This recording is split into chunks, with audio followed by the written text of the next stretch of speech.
And I went to work the next day, and I was working in Beverly Hills, and I'm only about 3 blocks from my doctor's, and the knee was so bad I was hobbling. In 1963, Hollywood witnessed a pairing so effortlessly magnetic that it left audiences questioning where acting ended and real emotion began. When James Garner and Doris Day shared the screen in The Thrill of It All, their chemistry felt almost dangerous and impossible to fake. What unfolded behind the scenes wasn't a scandal or a secret affair, but something far more rare in Hollywood's golden age. Years later, a personal note from James Garner has surfaced, revealing feelings he had never publicly shared. What did James confess to Doris Day?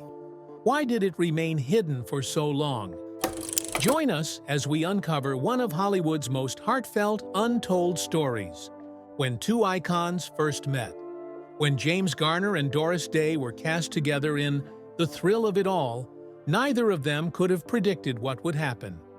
James was already establishing himself as a leading man after his success on the television series Maverick. Doris was at the absolute peak of her career, America's sweetheart who could do no wrong at the box office. The film was a romantic comedy about a doctor whose wife becomes a television spokeswoman, creating chaos in their previously quiet suburban life. It was exactly the kind of lighthearted entertainment that audiences craved in the early 1960s.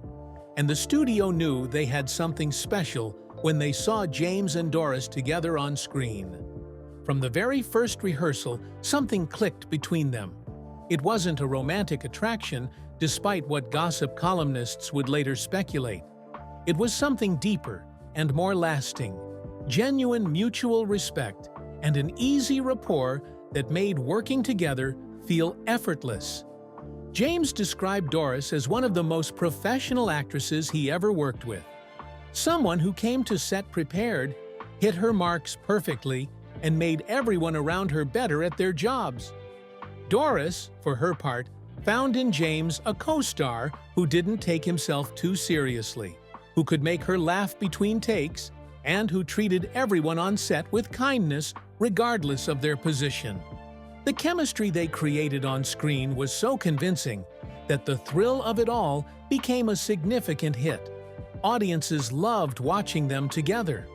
There was a naturalness to their interactions that made the romantic comedy feel real rather than staged. When James's character got frustrated with his wife's new career, fans believed it. When Doris's character tried to balance her unexpected fame with her family responsibilities, fans felt her struggle. And when they reconciled at the end, as romantic comedies always require, fans genuinely wanted them to stay together.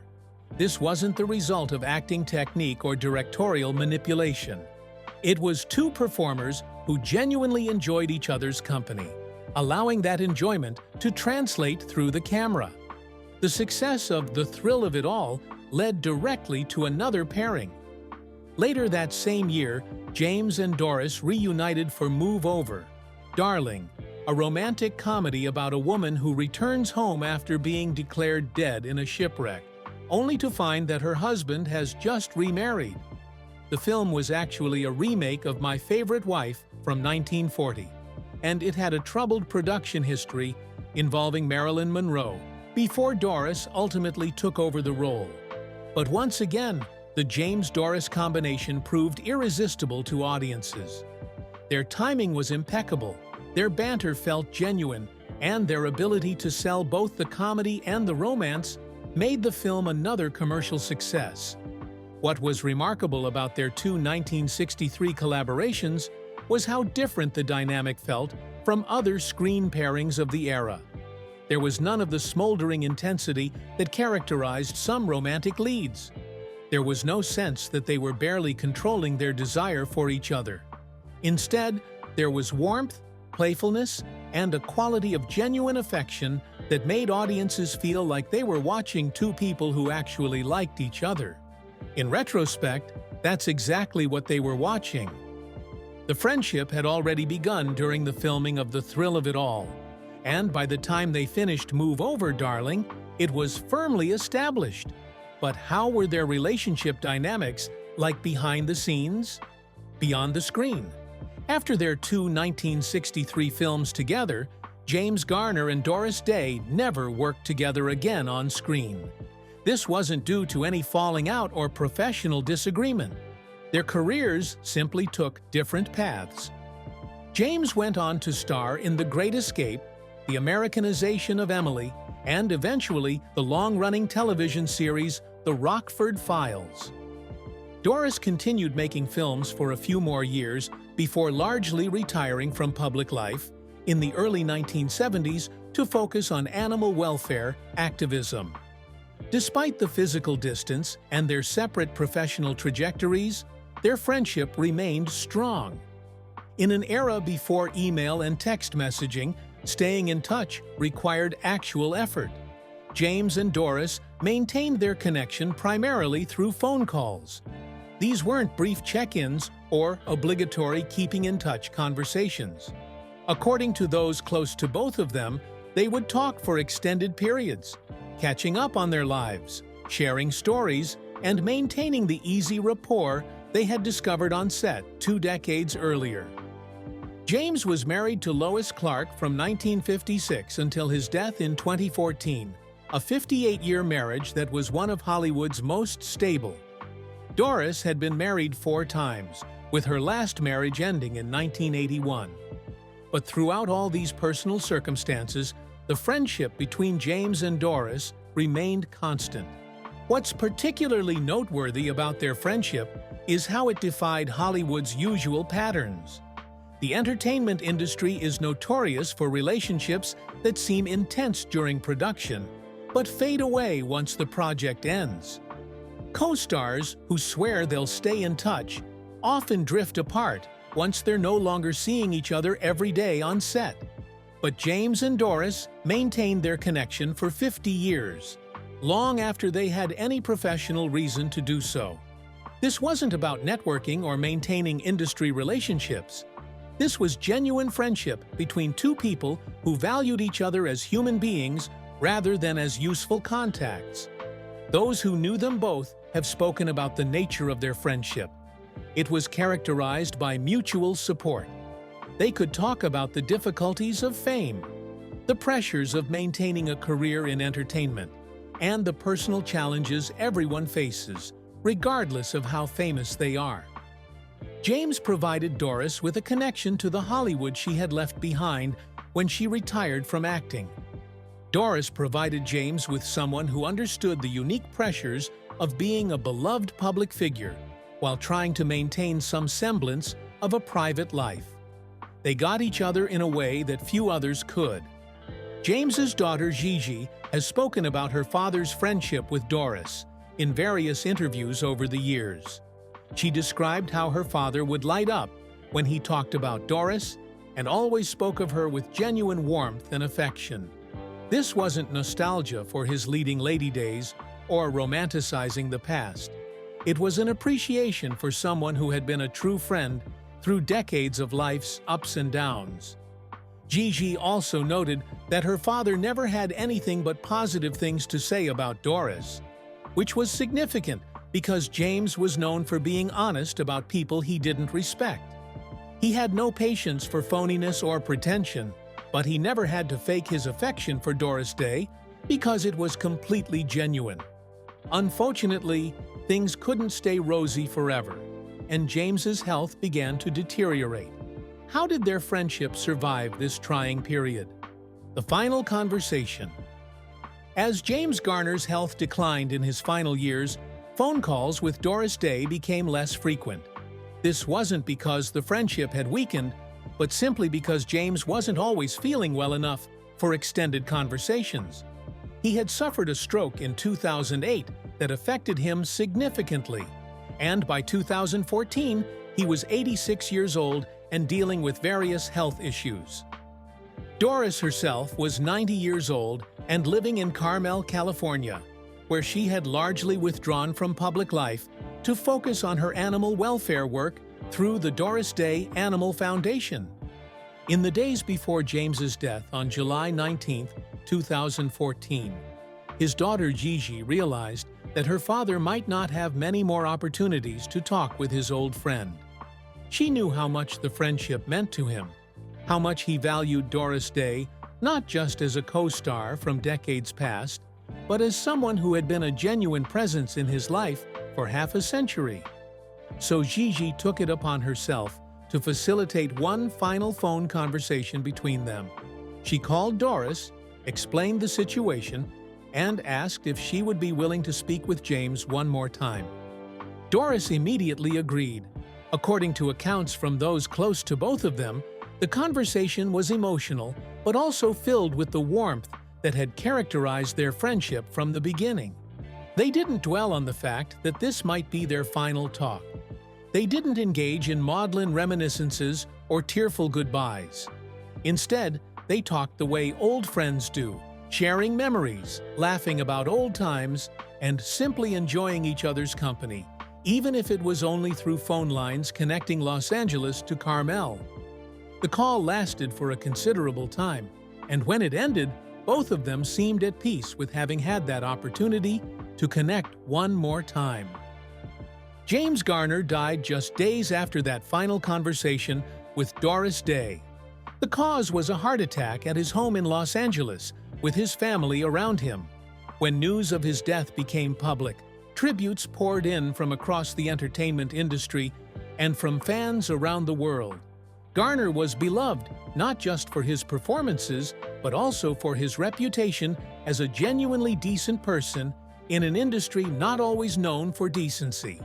But among all the public statements and remembrances, one stood out for its simplicity and genuine emotion. Doris Day released a statement that read, "I am so sad to hear about Jim's passing.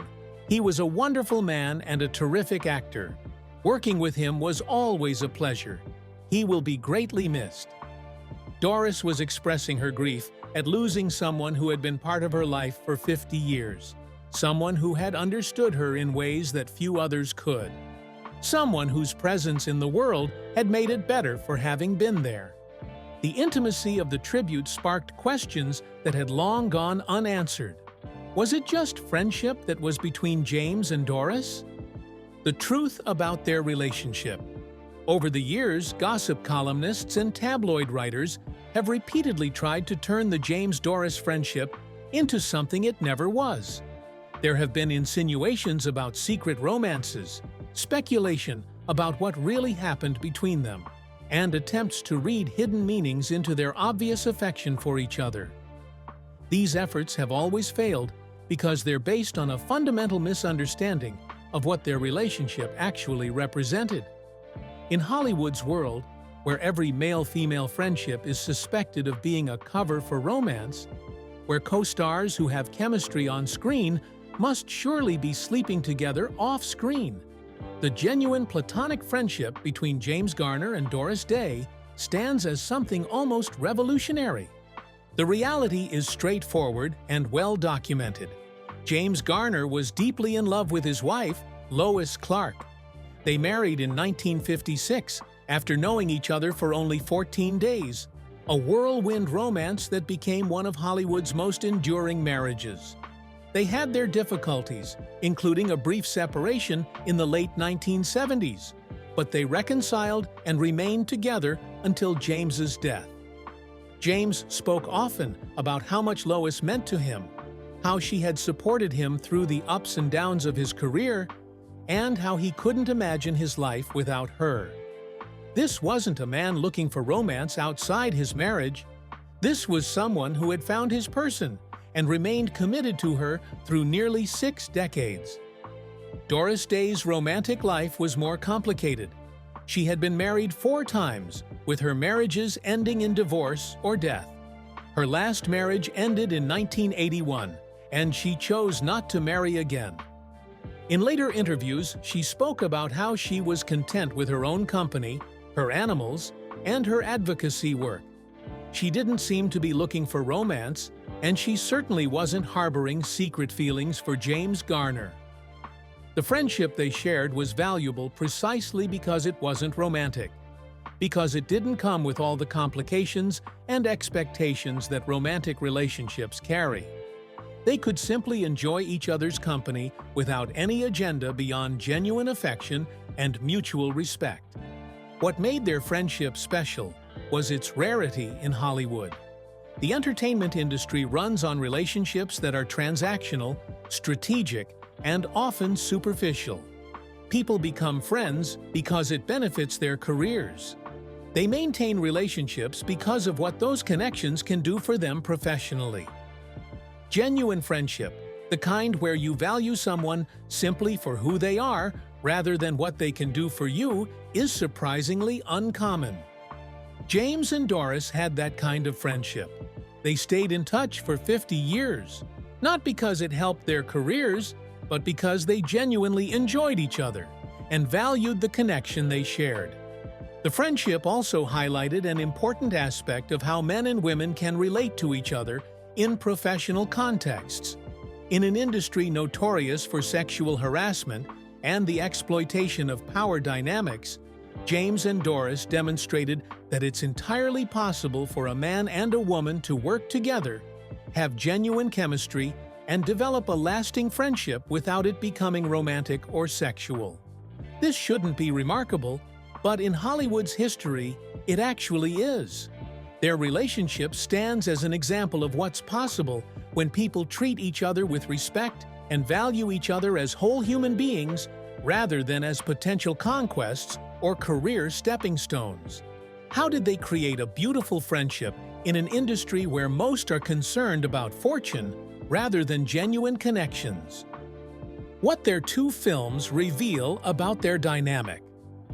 Looking back at the thrill of it all and Move Over, Darling now, more than 6 decades after they were made, what's striking is how authentic the chemistry between James and Doris appears on screen. In The Thrill of It All, their characters are a married couple dealing with the wife's unexpected rise to fame as a television spokeswoman. The husband feels threatened and undermined by his wife's success, leading to conflict that needs to be resolved by the film's end. What makes the film work, beyond its clever script and capable direction, is how believable James and Doris are as people who actually love each other and are trying to navigate a difficult situation. There's a scene midway through the film where they're having an argument about her career and its impact on their family life. In lesser hands, this could have become shrill or unpleasant. But James and Doris play it with such genuine emotion and such clear affection underlying the conflict that you never doubt they'll work it out. You can see that they're frustrated with the situation, not with each other. This kind of nuance is difficult to achieve in a romantic comedy, where the tendency is to play everything broader and simpler. But their real friendship allowed them to access genuine emotion and make the relationship feel lived in rather than constructed. Move Over, Darling has an even more complex setup. Doris's character returns after 5 years of being presumed dead, only to discover that her husband has remarried. The potential for awkwardness and discomfort is enormous. But again, James and Doris navigate it with such skill and warmth that the film works despite its potentially uncomfortable premise. There's a scene where they're talking about their past life together, and you can see real nostalgia and affection in how they play it. They're not just acting like they miss each other. You can feel that these are two people with genuine history and genuine connection. What's interesting about both films is how they reflect certain truths about relationships and marriage that were perhaps more progressive than they might appear on the surface. The Thrill of It All explores a wife's successful career and the husband's need to adjust his expectations and ego to accommodate it. This was not a common theme in early 1960s cinema. Move Over, Darling explores questions of loyalty, change, and whether people can pick up relationships after a significant time apart. Both films benefit enormously from having leads who understand the complexities of real human relationships. Rather than just playing romantic comedy types, the films also showcase both performers at interesting points in their careers. James was in the process of transitioning from television success in Maverick to establishing himself as a movie star. These two films with Doris were crucial in that transition, showing that he could carry a romantic comedy and hold his own opposite one of Hollywood's biggest female stars. Doris was at her commercial peak, but she was also beginning to consider what came next. She would only make a handful more films after 1963, before retiring from movies entirely. These two films with James represent Doris at the height of her powers, completely comfortable in her persona as America's sweetheart, while also hinting at the complexity she could bring to roles when given the opportunity. The friendship between James Garner and Doris Day matters beyond just being a heartwarming story about two celebrities who stayed in touch. It represents something important about human connection, about loyalty, and about the possibility of maintaining meaningful relationships even as circumstances change dramatically over time. When they first met in 1963, they were both actively working in Hollywood, both at significant points in their careers, both navigating the pressures of fame and public scrutiny. By the time James died in 2014, Doris had been essentially retired for 4 decades, and James had transitioned through multiple phases of his career. Yet the friendship endured.